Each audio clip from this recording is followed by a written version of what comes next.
कार्य-साधकः आपादमौलिपर्यन्तं गुरूणाम् आकृतिं स्मरेत् तेन विघ्नाः प्रणश्यन्ति सिद्ध्यन्ति च मनोरथाः। श्रीगुरुभ्यो नमः। नारायणाय परिपूर्णगुणार्णवाय विश्वोदयस्थितिलयो नियतिप्रदाय ज्ञानप्रदाय विबुधासुरसौख्यदुःखसत्कारणाय वितताय नमो नमस्ते। नारायणं सुरगुरुं जगदेकनाथं भक्तप्रियं सकललोकनमस्कृतं च त्रैगुण्यवर्जितं वजं विभुमाध्यमीशं वन्दे भवघ्नममरासुरसिद्धवन्द्यं। नारायणं नमस्कृत्य नरं चैव नरोत्तमं देवीं सरस्वतीं व्यासं ततो जयमुदीरयेत्। कृष्णाय वासुदेवाय हरे परमात्मने प्रणतक्लेशनाशाय गोविन्दाय नमो नमः। ಶ್ರೀಗುರುಭ್ಯೋ ನಮಃ. ಶ್ರೀಮನ್ಮಹಾಭಾರತ ತಾತ್ಪರ್ಯ ನಿರ್ಣಯ 2ನೇ ಅಧ್ಯಾಯದ 71ನೇ ಶ್ಲೋಕ. ಸ್ಮರ್ತವ್ಯ ಸತತಂ ವಿಷ್ಣುಃ ವಿಸ್ಮರ್ತವ್ಯೋ ನ ಜಾತುಚಿತ್ ಸರ್ವೇ ವಿಧಿ ನಿಷೇಧಾ ಸ್ಯುಃ ಏತಯೋರೇವ ಕಿಂಕರಾಃ.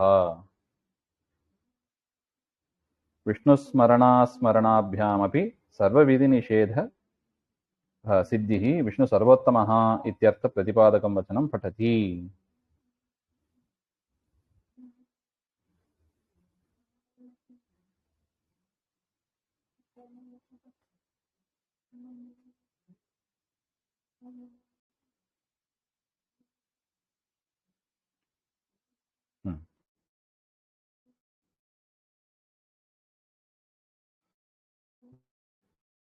ವಿಷ್ಣುವಿನ ಮಾಡಿದರೆ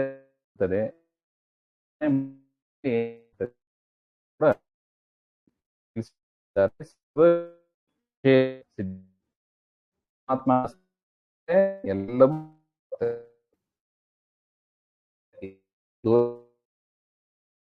ಅದು ವಿಷ್ಣು ಸತ್ತಮ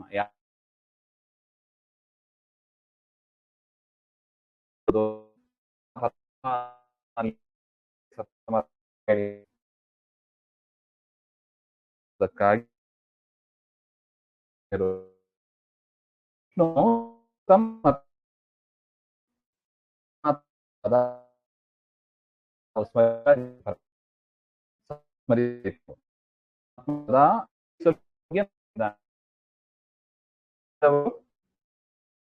ಸದಾ ಅನ್ಫಿಟ್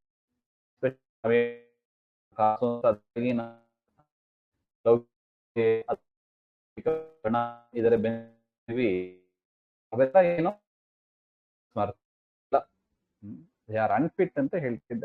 ನೀವು ಪರಮಾತ್ಮನನ್ನ ಸ್ಮರಣೆ ಮಾಡಿ ನಿಮಗೆ ಬೇಕಾದ ಎಲ್ಲವನ್ನು ಲೌಕಿಕವಾಗಲಿ ಪಾರಾರ್ಥಿಕವಾಗಲಿ ಎಲ್ಲವನ್ನೂ ದೇವರು ತಾನೆ. ಆ ಒಂದು ವಿಶ್ವಾಸ ನಮಗೆ ಇರಬೇಕು. ಅದನ್ನ ಹೇಳ್ತಿದ್ದಾರೆ. ಸ್ಮರ್ತವ್ಯ ಜಾತುಚಿತ್ ವಿಷ್ಣು ನ ವಿಸ್ಮರ್ತ್ಯ. ಒಂದು ಕ್ಷಣ ಕೂಡ ಪರಮಾತ್ಮನನ್ನ ಸ್ಮರಿಸದೇ ಇರಬಾರ್ದು ಹಾಗೆ ಅಂತ ಹೇಳ್ತಾರೆ. ಪರಮಾತ್ಮನನ್ನ ಸ್ಮರಿಸದೇ ಇರಬಾರ್ದು, ಸದಾ ಸ್ಮರಿಸಿಕೊಂಡಿರ್ಬೇಕು. ಗೋಪಾಲದಾಸರು ಹೇಳ್ತಾರೆ ನೋಡಿ, ನಿನ್ನ ಬಂಧನ ಶಕ್ತಿ ನಿನ್ನ ಬಂಧನ ಶಕ್ತಿ ಆ ವಿಷ್ಣು ಪದಾರ್ಥದಲ್ಲಿ ನೋಡೋದು, ಕೇಳೋದು, ಮುಟ್ಟೋದು, ಮೂಸೋದು, ತಿನ್ನೋದು, ಅದರಲ್ಲಿ ಇರತಕ್ಕ ಒಂದು ರುಚಿ, ಅದು ಒಂದು ಹುಚ್ಚು. ಆ ಹುಚ್ಚು ಹೋಗ್ಬೇಕು ಅಂದ್ರೆ ನಿನ್ನ ಸ್ಮರಣೆಯೇ ಗತಿ ಅಂತಾರೆ. ಮರುಳು ನೀಗು ಬಗೆಗಾಣೆ ಅಂತ ಹೇಳ್ತಾರೆ ನೋಡಿ. ಏಕೆ ಮತೆ ಕೊಟ್ಟು ಇಸುವಿ ರಂಗ ಆ ಪದ್ಯದಲ್ಲಿ ಬರುತ್ತದೆ. ದೇವರ ಸ್ಮರಣೆಯೇ ಆ ವಿಷಯದ ಹುಚ್ಚನ್ನ ನೀಗಿಸುವ ಶಕ್ತಿ ಇದೆ ಅದಕ್ಕೆ. ಅದರಿಂದ ಪರಮಾತ್ಮನ ಸ್ಮರಣೆಯನ್ನ ಸದಾ ಮಾಡಬೇಕು. ಪರಮಾತ್ಮನ ಎಂದಿಗೂ ಕೂಡ ಮರೆಯಬಾರದು. ವಿಷ್ಣು ನ ಸ್ಮರ್ತವ್ಯ. ಏತಯೋರೇವ ವಿಧಾನಂ ಕುತ. ಇದೇ ಶಾಸ್ತ್ರದಲ್ಲಿ ಮಾಡಬೇಕು ಮಾಡಬಾರದು ಅಂತ ಒಂದು ದೊಡ್ಡ ಅನೇಕ ಇದೆ. ಏನಿದೆ? ಪ್ರಾತರುತ್ ಸಂಧ್ಯಾೋಪಾಸೀತ ಅಂತ ವಿಧಿ ಇದೆ. ಬೆಳಿಗ್ಗೆದ್ದು ಸಂಧ್ಯಾವಂದನೆ ಮಾಡಬೇಕು ಅಂತ ವಿಧಿ. ಈ ರೀತಿಯಾಗಿ ಅನೇಕ ವಿಧಿ ವಾಕ್ಯಗಳು ವೇದಗಳಲ್ಲಿ ಇದೆ. ಮತ್ತು ಮಾಡಬೇಡ ಅಂತ ಹೇಳುವ ಅನೇಕ ವಾಕ್ಯಗಳು ಇದೆ. ನ ಭಕ್ಷೇತ್, ಈರುಳ್ಳಿ ತಿನ್ನಬೇಡಿ ಹಾಗೆ ಅಂತ ಹೇಳುವ ವಾಕ್ಯಗಳು ಇದೆ. ಇದು ದೊಡ್ಡ ಲಿಸ್ಟು. ಏನ್ ಮಾಡಬೇಕು ಅಂತ ಒಂದು ಲಿಸ್ಟು, ಏನ್ ಮಾಡಬಾರದು ಅಂತ ಒಂದು ಲಿಸ್ಟು. ಆ ಲಿಸ್ಟ್ ಅಲ್ಲಿ ಟಾಪ್ ಅಲ್ಲಿ ಇರೋದು ಯಾವುದು ಅಂದ್ರೆ ವಿಧಿ ನಿಷೇಧಗಳಲ್ಲಿ ಟಾಪ್ ಮೋಸ್ಟ್ ಯಾವುದು ಹಾಗೆ ಅಂತ ಹೇಳಿದ್ರೆ ಪರಮಾತ್ಮನನ್ನ ಸದಾ ಸ್ಮರಿಸು. ಅದೇ ಟಾಪ್ ಮೋಸ್ಟ್ ಮಾಡಬೇಕಾದ ಕಾರ್ಯ. ಮತ್ತೆ ಯಾವುದು ಮಾಡಬಾರದು ಅದರಲ್ಲಿ ಟಾಪ್, ಅದೊಂದು ಲಿಸ್ಟ್. ಅದರಲ್ಲಿ ಟಾಪ್ ಅಲ್ಲಿ ಇರೋದು ಯಾವುದು ಹಾಗೆ ಅಂದ್ರೆ ದೇವರನ್ನ ಮರೆಯಬೇಡ. ದೇವರನ್ನ ಸದಾ ಸ್ಮರಿಸು, ಇದು ಮಾಡಬೇಕಾದ್ದು. ದೇವರನ್ನ ಮರಿಬೇಡ, ಇದು ಮಾಡಬಾರದು ಎಂಬ ಅದರಲ್ಲಿ ಇರುವ ಟಾಪ್ ಮೋಸ್ಟ್ ಐಟಮ್. ಅದರಿಂದ ನಾವೇನೇ ಕೆಲಸ ಮಾಡಲಿ, ಬೆಳಿಗ್ಗೆಯಿಂದ ರಾತ್ರಿ ತನಕ, ರಾತ್ರಿಯಿಂದ ಬೆಳಿಗ್ಗೆ ತನಕ ಏನೇ ಕೆಲಸ ಮಾಡಿದ್ರು ಕೂಡ ಇದು ಅದ್ಭುತವಾದ ಒಂದು ಶ್ಲೋಕ ಇದೆ. ಸ್ಮರ್ತವೇ ಸತತಂ ವಿಷ್ಣು ವಿಸ್ಮರ್ತವ್ಯೋ ನ ಜಾತಿಚಿತ್. ಸದಾ ದೇವರನ್ನ ಸ್ಮರಿಸಿಕೊಂಡಿರು, ಒಂದು ಕ್ಷಣಕ್ಕೆ ದೇವರ ಮರಿಬೇಡ. ಇದು ವಿಧಿ ನಿಷೇಧಗಳಲ್ಲಿ ಇರತಕ್ಕ ಟಾಪ್ ಮೋಸ್ಟ್ ಐಟಮ್. ಏತೆಯೋರೇವ ಕಿಂಕರಃ. ಉಳಿದದ್ದೆಲ್ಲ ಇದಕ್ಕೆ ಅಂಗಭೂತವಾಗಿ ಇರೋದು ಅಂತ. ಅಂಗಾನಿ. ಕಿಂಕರಃ ಅಂದ್ರೆ ಏನು? ಅಂಗಾನಿ ಅಂತ ಬರೀತಾರೆ. ಮಿಕ್ಕಿದೆಲ್ಲ ಇದಕ್ಕೆ ಸಪೋರ್ಟ್ ಮಾಡೋದಕ್ಕಾಗಿ ಇರೋದು, ಹಾಗೆ ಅಂತ ಸಪೋರ್ಟಿವ್ ಆಗಿರೋದು. ಕೋಹಿತಂ ವೇದಿತುಂ ಶಕ್ತೋ ಯೋ ನ ಸ್ಯಾತ್ ತದ್ವಿದೋ ಪರಃ ತದ್ವಿದಶ್ಚಾಪರೋ ನಾಸ್ತಿ ತಸ್ಮಾತ್ ತಂ ವೇದ ಸ ಸ್ವಯಂ. ಅದರಿಂದ ಏನ್ ಹೇಳಿದಂತೆ ಆಯ್ತು? ಪರಮಾತ್ಮನೇ ಸರ್ವೋತ್ತಮ, ಅವನ ಸ್ಮರಣೆ ಮಾಡೋದೇ ಉಚಿತ, ಹಾಗೆ ಅಂತ 71ನೇ ಶ್ಲೋಕದಲ್ಲಿ ಹೇಳಿ 72ನೇ ಶ್ಲೋಕದಲ್ಲಿ ಕಹ ಹಿ ತಂ ವೇದಿತುಂ ಶಕ್ತಃ. ಆ ಪರಮಾತ್ಮನನ್ನ ಯಾರು ತಾನೇ ತಿಳಿಲಿಕ್ಕೆ ಸಾಧ್ಯ? ಈಗ ನೋಡಿ, ಒಂದು ಪಾತ್ರೆ ಇದೆ, ಆ ಪಾತ್ರೆಯಲ್ಲಿ ನೀರಿದೆ. ಆ ಪಾತ್ರೆಯಲ್ಲಿ ಇರುವ ನೀರನ್ನ ಟ್ರಾನ್ಸ್ಫರ್ ಮಾಡಬೇಕು, ಇನ್ನೊಂದು ಪಾತ್ರೆಗೆ ಆಗಬೇಕು ಅಂದ್ರೆ ಆ ಪಾತ್ರೆ ಎಷ್ಟು ಇರಬೇಕು ಅಂದ್ರೆ ಅದೇ ಸೇಮ್ ಸೈಜ್ ಇರ್ಬೇಕು. ಸೇಮ್ ಸೈಜ್ ಇದ್ರೆ ಎರಡು ಪಾತ್ರೆಗಳು ಒಂದು ಪಾತ್ರೆಯಲ್ಲಿ ಇದ್ದದನ್ನ ಇನ್ನೊಂದು ಪಾತ್ರೆಯಲ್ಲಿ ಹಾಕ್ಬೋದು, ಅಂದ್ರೆ ಸಮ, ಎರಡು ಪಾತ್ರವು ಸಮ ಅಂತ ಆಯ್ತು. ಆ ರೀತಿಯಾಗಿ ಪರಮಾತ್ಮನನ್ನ ತಿಳಿದುಕೊಳ್ಳುವ ಸಾಮರ್ಥ್ಯ ಯಾರಿಗೆ ಇದೆ? ಹಾಗೆಂದ್ರೆ ಬೇರೆ ಪಾತ್ರನೇ ಇಲ್ಲ ಅಂತ. ಕೋಹಿತಂ ವೇದಿತಂ ಶಕ್ತಃ ಯಹ ನ ಸ್ಯಾತ್ ತದ್ವಿದಃ ಅಪರಃ. ಪರಮಾತ್ಮನಿಗೆ ಸದೃಶವಾದ ಮತ್ತೊಂದು ಪಾತ್ರ ಇಲ್ಲವೇ ಇಲ್ಲ. ಆ ರೀತಿಯಾಗಿ ಪಾತ್ರ ಇದ್ರೆ ಒಂದು ಪಾತ್ರೆಯಲ್ಲಿ ಇದ್ದ ನೀರನ್ನ ಇನ್ನೊಂದು ಪಾತ್ರೆಯಲ್ಲಿ ಟ್ರಾನ್ಸ್ಫರ್ ಮಾಡಬಹುದು. ಅದೇ ತರ ಪರಮಾತ್ಮನಲ್ಲಿ ಇರುವ ಗುಣಗಳು ಈ ವ್ಯಕ್ತಿಗೆ ತಿಳಿಲಿಕ್ಕೆ ಆಗ್ತದೆ ಅಂತ ಹೇಳ್ಬೋದು. ಪರಮಾತ್ಮನಲ್ಲಿರುವ ಗುಣಗಳನ್ನ ಇನ್ನೊಂದು ವ್ಯಕ್ತಿ ತಿಳ್ಕೊಳ್ಳಿಕ್ಕೆ ಸಾಧ್ಯ. ಯಾಕೆ? ಅವನ ಪಾತ್ರವೂ ಅಷ್ಟೇ ದೊಡ್ಡದಿದೆ, ಹಾಗೆ. ಆದ್ರೆ ಯಾರಿದ್ದಾರೆ ಆ ತರ? ತದ್ವಿದಶ್ಚ ಅಪರಃ ನಾಸ್ತಿ. ಆ ರೀತಿಯಾದ ಮತ್ತೊಂದು ಪಾತ್ರ ಅರ್ಥಾತ್ ಬೇರೊಂದು ವ್ಯಕ್ತಿ ಇಲ್ಲವೇ ಇಲ್ಲ. ತಸ್ಮಾತ್ ತಂ ವೇದ ಸ ಸ್ವಯಂ. ಅದರಿಂದ ಪರಮಾತ್ಮನನ್ನ ಸಂಪೂರ್ಣವಾಗಿ ತಿಳಿದವ ಅಂದ್ರೆ ಯಾರು? ಅದು ಒಂದೇ ಪಾತ್ರೆ ಅಷ್ಟೇ. ಅದು ಪರಮಾತ್ಮನನ್ನು ತಿಳಿದವ ಪರಮಾತ್ಮ ಒಬ್ಬನೇ. ಲಕ್ಷ್ಮೀದೇವಿಯಿಂದ ಪ್ರಾರಂಭ ಮಾಡಿ ಯಾರೂ ಕೂಡ ಪರಮಾತ್ಮನನ್ನ ತಿಳಿಲಿಕ್ಕೆ ಸಾಧ್ಯ, ಆದರೆ ಸಂಪೂರ್ಣವಾಗಿ ತಿಳಿಲಿಕ್ಕೆ ಸಾಧ್ಯ ಇಲ್ಲ. ಯಥೋಯವ್ಯವಾಗಿ ಎಷ್ಟು ಸಾಧ್ಯ ಉಂಟೋ ಅಷ್ಟು, ಆ ಪಾತ್ರೆಯಲ್ಲಿ ಎಷ್ಟು ನೀರು ತುಂಬಿಸ್ಲಿಕ್ಕಾಗ್ತದೋ ಅಷ್ಟೇ ತುಂಬಿಸ್ಬಹುದೇ ಹೊರತು ಪರಮಾತ್ಮನಲ್ಲಿ ಇರುವ ಎಲ್ಲಾ ಗುಣಗಳನ್ನು, ಎಲ್ಲಾ ಶಕ್ತಿಯನ್ನು ಕೂಡ ತಿಳ್ಕೊಳ್ಳಿಕ್ಕೆ, ತುಂಬಿಸ್ಲಿಕ್ಕೆ ಮತ್ತೊಂದು ಪಾತ್ರನೇ ಇಲ್ಲ, ಅದು ಸಾಧ್ಯನೇ ಇಲ್ಲ. ಅದರಿಂದ ಏನ್ ಹೇಳಿದಂತೆ ಆಯ್ತು? ಪರಮಾತ್ಮನೇ ಸರ್ವೋತ್ತಮ, ವಿಷ್ಣುವೇ ಸರ್ವೋತ್ತಮ ಅಂತ ಹೇಳಿದಂತೆ ಆಯ್ತು. ಇದೆಲ್ಲ ಮಹಾಭಾರತದಲ್ಲಿ ಬರುವ ವಾಕ್ಯಗಳು. ವಿಷ್ಣುವೇ ಸರ್ವೋತ್ತಮ ಅಂತ ನೋಡಿ. ಇಲ್ಲಿಲ್ಲ ಸ್ಮರ್ತವ್ಯ ಸತತಂ ವಿಷ್ಣು ಅಂತ ವಿಷ್ಣು ಪದ ಇದೆ. ಇಲ್ಲಿ ಬೇರೆ ದೇವತೆಗಳ ಹೆಸರನ್ನು ಹೇಳಿಲ್ಲ ನೋಡಿ.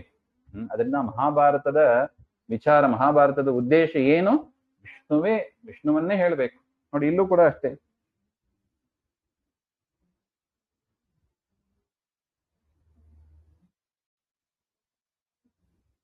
ಕೋಹಿ ತಮ್ ಅಂತ ತಮ್ ಶಬ್ದವನ್ನು ಹೇಳಿದ್ದಾರೆ.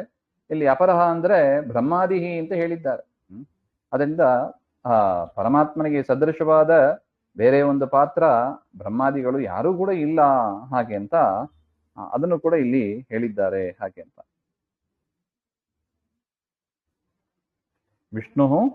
ವಿಷ್ಣು ಸದೃಶಃ ನ ಸ್ಯಾತ್ ವಿಷ್ಣುಂ ಸಾಕಲ್ಯೇನ ಭೇದಿತುಂ ಕೋ ಹಿ ಶಕ್ತಃ ಸ್ಯಾತ್ ನ ಕೋಪಿ ಇತ್ಯರ್ಥ. ನೋಡಿ, ಅದನ್ನು ಹೇಳುವ ಸ್ಪಷ್ಟ ವಾಕ್ಯ ಅದನ್ನ 73ನೇ ಶ್ಲೋಕದಲ್ಲಿ ಹೇಳ್ತಾರೆ ನೋಡಿ.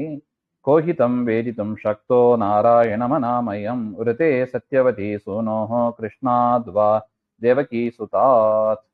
ಇನ್ನೊಂದು ವಾಕ್ಯ, ಕೋಹಿತಂ ವೇದಿತುಂ ಶಕ್ತಃ. ಆ ಪರಮಾತ್ಮನನ್ನು ತಿಳ್ಕೊಳ್ಳಿಕ್ಕೆ ಯಾರಿಂದ ಸಾಧ್ಯ? ತಮ್ಮಂದ್ರೆ ಯಾರು? ನಾರಾಯಣಂ.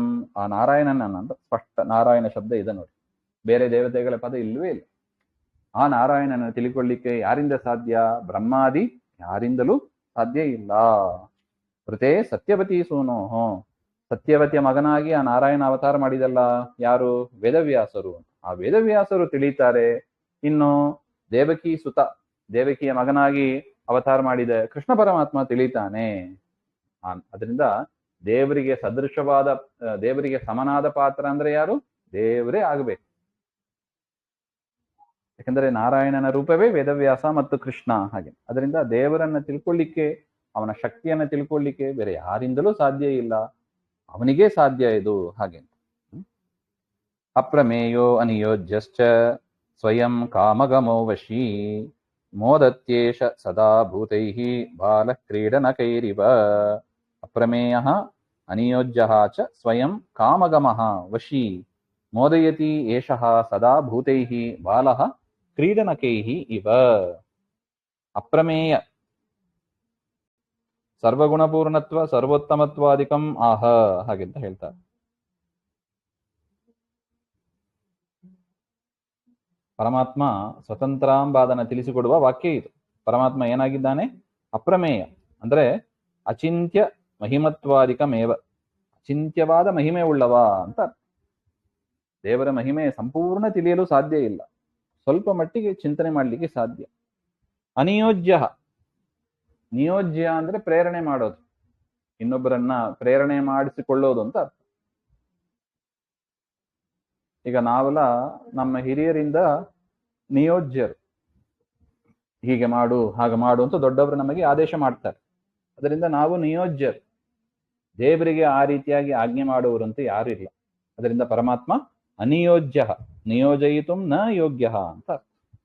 ಸ್ವಯಂ ಕಾಮಗಮ, ಎಲ್ಲಾ ಸ್ವೇಚ್ಛಾಚಾರಿ ಅಂತ ಅರ್ಥ. ತನ್ನ ಇಚ್ಛೆ ಪ್ರಕಾರ ತಾನು ಇರತಕ್ಕವ. ವಶಿ ಅಂತ, ತನ್ನ ವಶದಲ್ಲಿ ತಾನು ಇರತಕ್ಕವ ಅಂದ್ರೆ ಏನರ್ಥ? ಸ್ವತಂತ್ರ ಅಂತ ಅರ್ಥ. ಸ್ವತಂತ್ರ. ಅತ್ರ ಪೂರ್ವೋಕ್ತೆ ಉತ್ತರೋಕ್ತೆ ಹೇತುತ್ವೇನ ಯೋಜ್ಯಂ ಏತೈಃ ಭೂತೈಃ ಬ್ರಹ್ಮಾದಿಭಿಃ ಜೀವೈಃ ಮೋದತಿ ಕ್ರೀಡತೆ. ಅಂತಹ ಪರಮಾತ್ಮ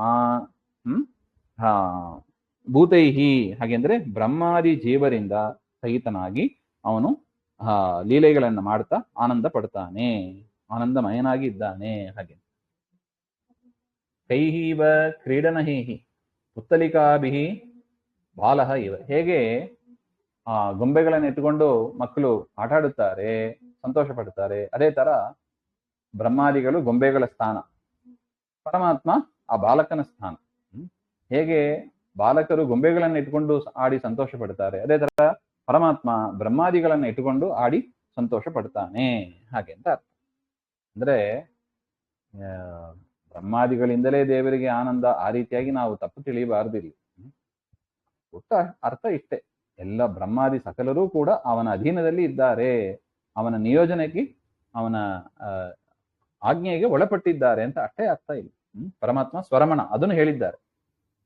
ದೇವರ ಆನಂದಕ್ಕೆ ಇನ್ನೊಬ್ರು ಲಕ್ಷ್ಮೀದೇವಿಯಿಂದ ಸಹಿತವಾಗಿ ಯಾರೂ ಕೂಡ ಕಾರಣರಲ್ಲ, ಪರಮಾತ್ಮ ಸ್ವರಮಣ.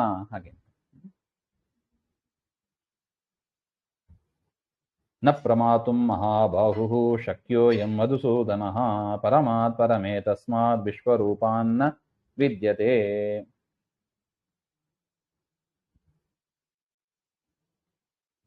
ನ ಪ್ರಮಾತುಂ ಇತ್ಯತ್ರಾಪಿ ಸರ್ವೋತ್ಕೃಷ್ಟೇನ ಅಚಿಂತ್ಯ ಮಹಿಮತ್ವಮೇವ ಉಚ್ಯತೆ.